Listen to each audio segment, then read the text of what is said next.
Welcome to the lecture series on thin film techniques. In this lecture series, we'll be discussing about the various fabrication techniques of thin films.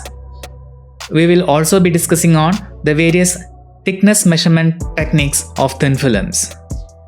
And at the very end of the series, we'll also be discussing some of the applications of thin films in realizing multi-layer optical filters. In this first video, we will learn about the various fabrication techniques of thin films that are shown highlighted. Thin films are very important materials in microelectronics, optoelectronics, and several other technologically important fields. Any coating less than about 1 micrometer can be called a thin film.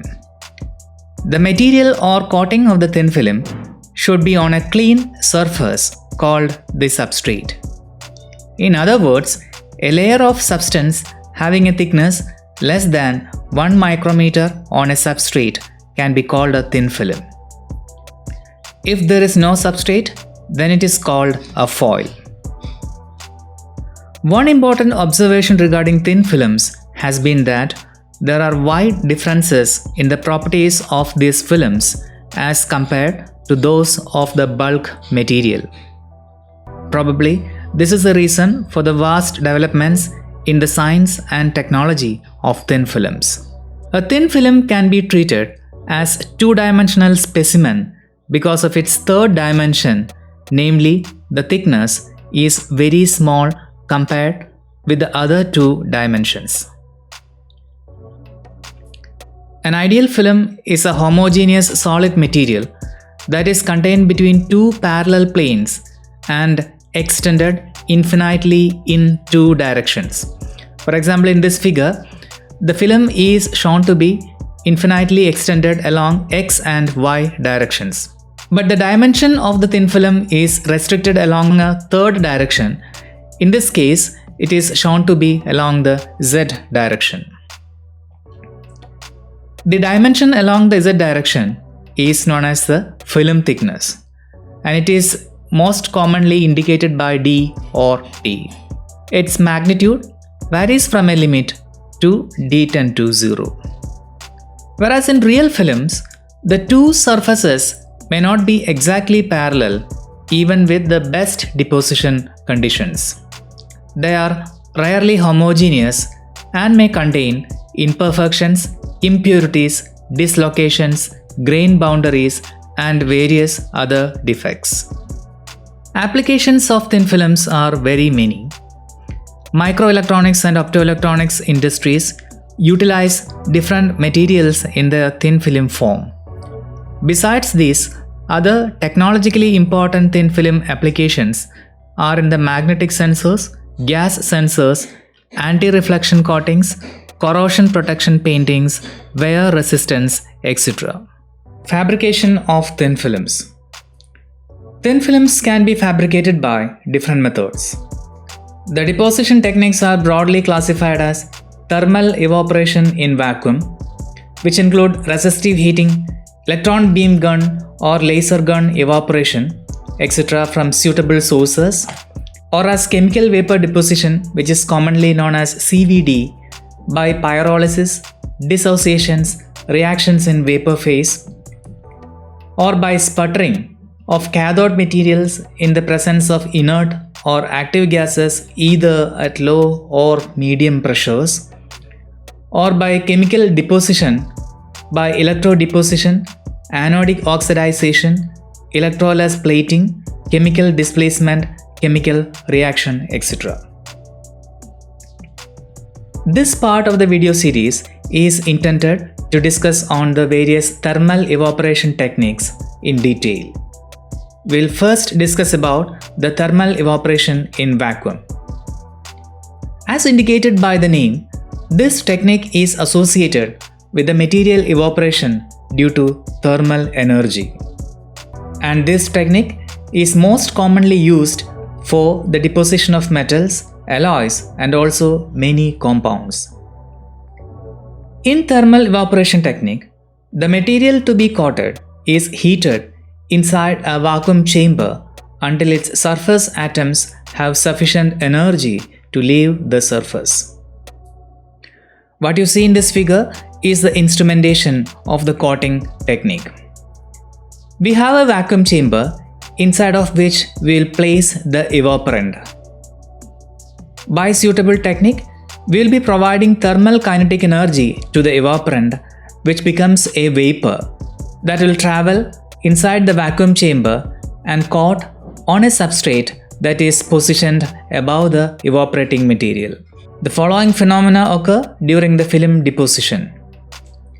The phase transition of the material from solid or liquid to vapor state, transport of the material from the source to the substrate, and the condensation of vapor material on the substrate. What you see here in blue is the substrate on which we have deposited a thin film. For evaporating a material in a simple vacuum system, a container or a source holder is needed to hold the source material or the evaporant. To avoid the contamination of the film deposited, the container of the source material must have negligible vapor and dissociation pressures at the operating temperature. For most of the cases, 10⁻⁻² torr vapor pressure is enough to produce useful condensation rates. The container material are commonly from refractory family metals and oxides. By refractory family metal, we mean those metals which are extraordinarily resistant to heat and wear. And the choice of the shape of the source container depends on the type of the material that is to be evaporated.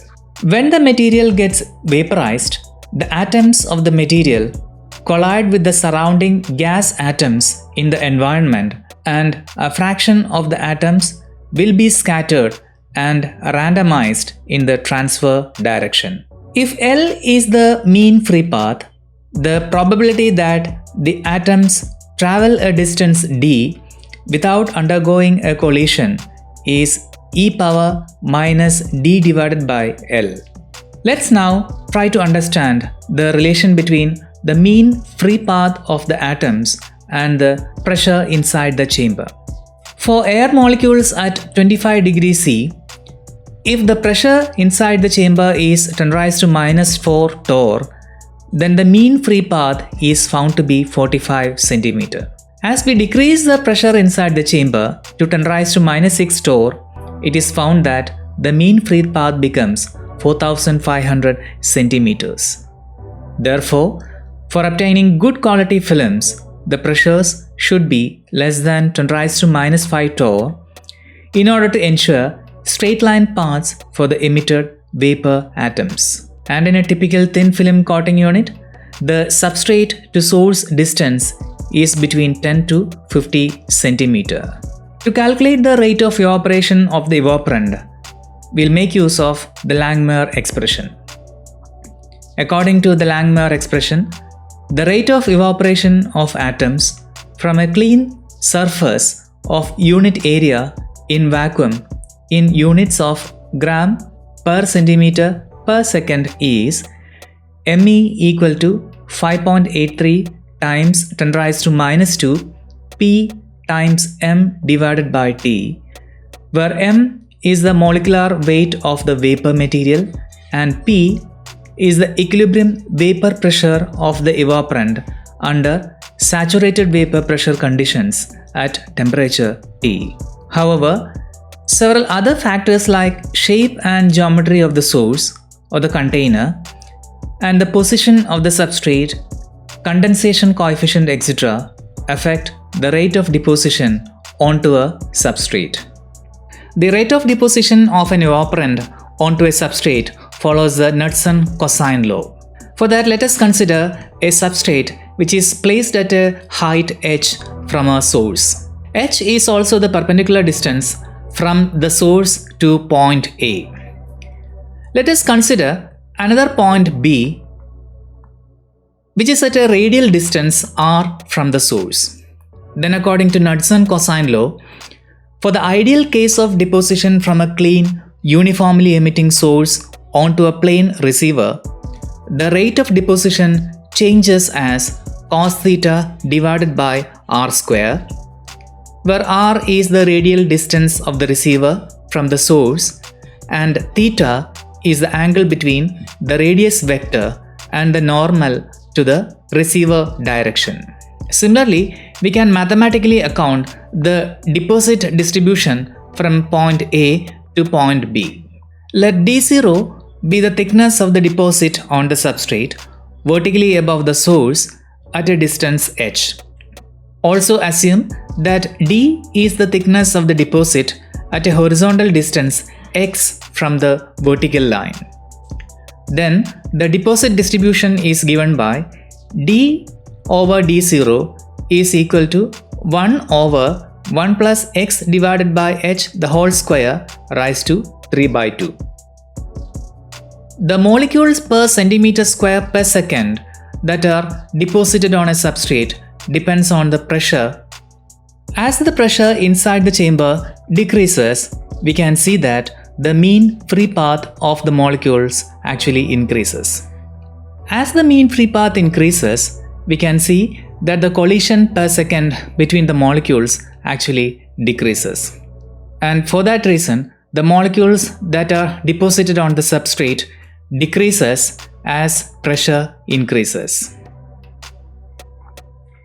There are several important methods of thermal evaporation techniques.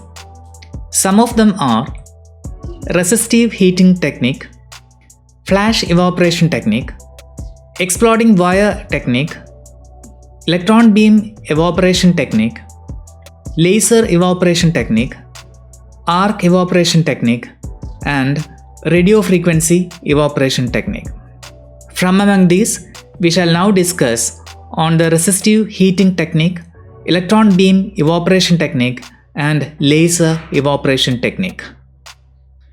As we have already seen, we need to have a source holder inside the vacuum chamber.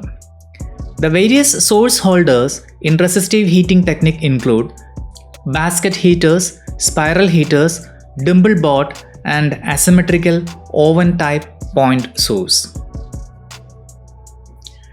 The basket and the spiral sources are commonly made up of thin tungsten or molybdenum wires. These wires will be having diameters ranging from 0.05 to 0.125 cm. As we see in this figure, the evaporant is placed inside a refractory metal source through which a high electrical current flows. Crucibles of quartz, graphite, alumina, zirconia, and beryllia are used for indirect heating. In the case of spiral heaters, we'll place the source rod inside the heated spiral. The source rod will then evaporate and get deposited on the substrate. The multiple vapor beam source consists of a quartz tube with several holes 1 mm in diameter. This is placed inside the tungsten spiral and then heated to generate the vapors which will get ultimately deposited onto the substrate above. This figure shows the instrumentation of a dimple board. It is made up of thin flat tungsten, tantalum or molybdenum sheets. Creases, dimples, falls or bends, etc. are formed onto these sheets to hold the evaporant. And these are commonly used when only small quantities of the evaporant are available. An asymmetrical oven type point source is a cavity inside which we will place the evaporant and heat it to release the vapors. In thermal evaporation technique, we will be using multiple beam sources. And the multiple beam sources give a uniform deposit due to the superposition of the different beams. And that is the main advantage of using thermal evaporation to create thin films. At the same time, there are several disadvantages for this technique. The first one is the possibility of chemical reaction between the source, that is the evaporant, with the container.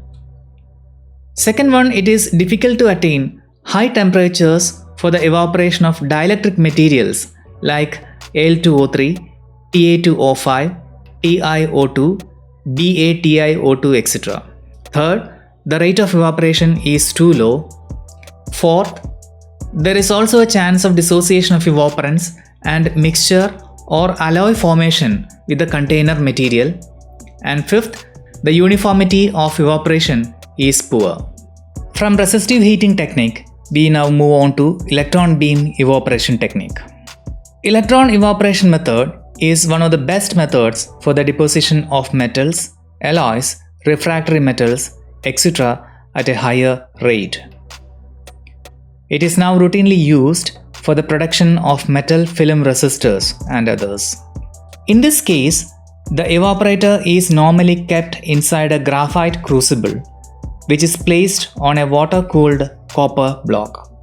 The important element of instrumentation is an electron gun which emits accelerated electrons. And these electrons are directed towards the evaporant using a transverse magnetic field. The high energy electron beam emitting from the cathode impinges on the charge, which is at the same potential as the anode. Once the heated electrons strike the source material, they lose their energy very rapidly. The kinetic energy of the electrons is converted into thermal energy, which heats up the source surface. Once temperatures are sufficiently high, vapor will be produced and will be coated onto the surface of the substrate, which is placed directly above to the evaporant. As a result, a fresh surface is exposed every time for further melting and evaporation. Hence, a deposit of more or less of a constant composition is obtained by electron evaporation technique. The temperature attained by the charge at the surface can be as high as about 3000 degrees C or more by this method. Hence, refractory metals such as tungsten, molybdenum, tantalum, etc. can be melted and evaporated by this technique. In the electron beam technique, the source of electron beams are electron guns, and the guns are classified into two categories: the thermionic sources and plasma electron sources.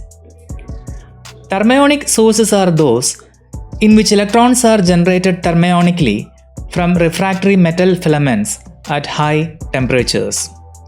Whereas in plasma electron sources, the electron beams are extracted from a confined plasma environment.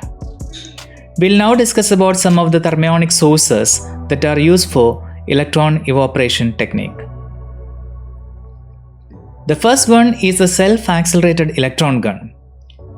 In this case, the electron beam is finely focused by a negatively biased filament having a conical anode and a magnetic lens.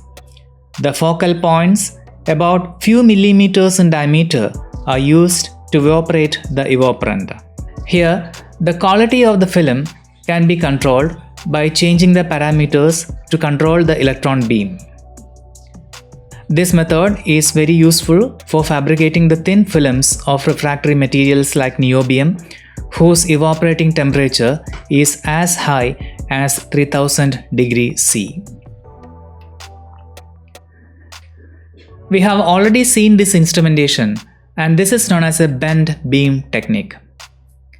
In this case, a hot cathode ejects electrons which is bent through a transverse magnetic field and is directed towards the evaporator. In wire loop configuration, we have a hot filament in the shape of a loop. The electron beam coming out of the loop type filament is accelerated directly towards the charge through an appropriate shield, thus concentrating the beam. In the pendant drop configuration, the material to be evaporated is taken in the form of a rod or wire and is placed at the center of a cathode loop. When sufficiently large voltage is applied to the electrodes, the tip of the rod or wire gets melted and evaporation takes place. The vapors condense on the substrate located at the proper area below the source. Here, proper control of electric supply is required to avoid unnecessarily high temperatures. The main disadvantage of this method is the poor focusing. From the electron beam evaporation techniques, we move on to the laser evaporation technique. In all the methods of evaporation that we have seen so far, the energy source of evaporation and the other associated connections are kept inside the vacuum chamber. But in the case of laser technique, the evaporating energy source, the laser and its associated parts are kept outside the vacuum chamber. As you see in this figure, the instrumentation is more or less the same as we have discussed so far. The only difference is the laser source, which is placed outside the bell jar. The laser is focused through the window of the vacuum chamber. The materials vaporized by the laser are coated onto the substrate kept over the evaporating material. In most of the cases, the evaporant is in the form of fine powder. Here, the substrates are kept at a distance of 20 to 50 mm above the crucibles containing the evaporant. The depth of penetration of the laser beam is as small as 100 angstrom. Hence, the evaporation takes place only at the surface of the material. Further, using pulsed laser beams, energy per burst is about 150 joules, lasting for about 2 to 4 milliseconds. Depositions of several thousands of angstroms thickness per burst can be easily achieved, which corresponds to a few million angstroms per second. There are several advantages for the laser evaporation technique. The first one, lasers are clean electromagnetic radiations, so there should be no contamination from the source. Lasers can be focused precisely, hence the evaporation can be confined to the surface of the evaporant alone. Thus, the contamination due to the container material gets reduced. Using laser, materials with high evaporating temperature can be evaporated easily due to the high power density achieved through focusing of the laser beams. The laser and the associated parts of the equipment could be placed far away since the laser beam divergence is small. And multiple sources can be evaporated simultaneously by directing the laser source using external mirrors.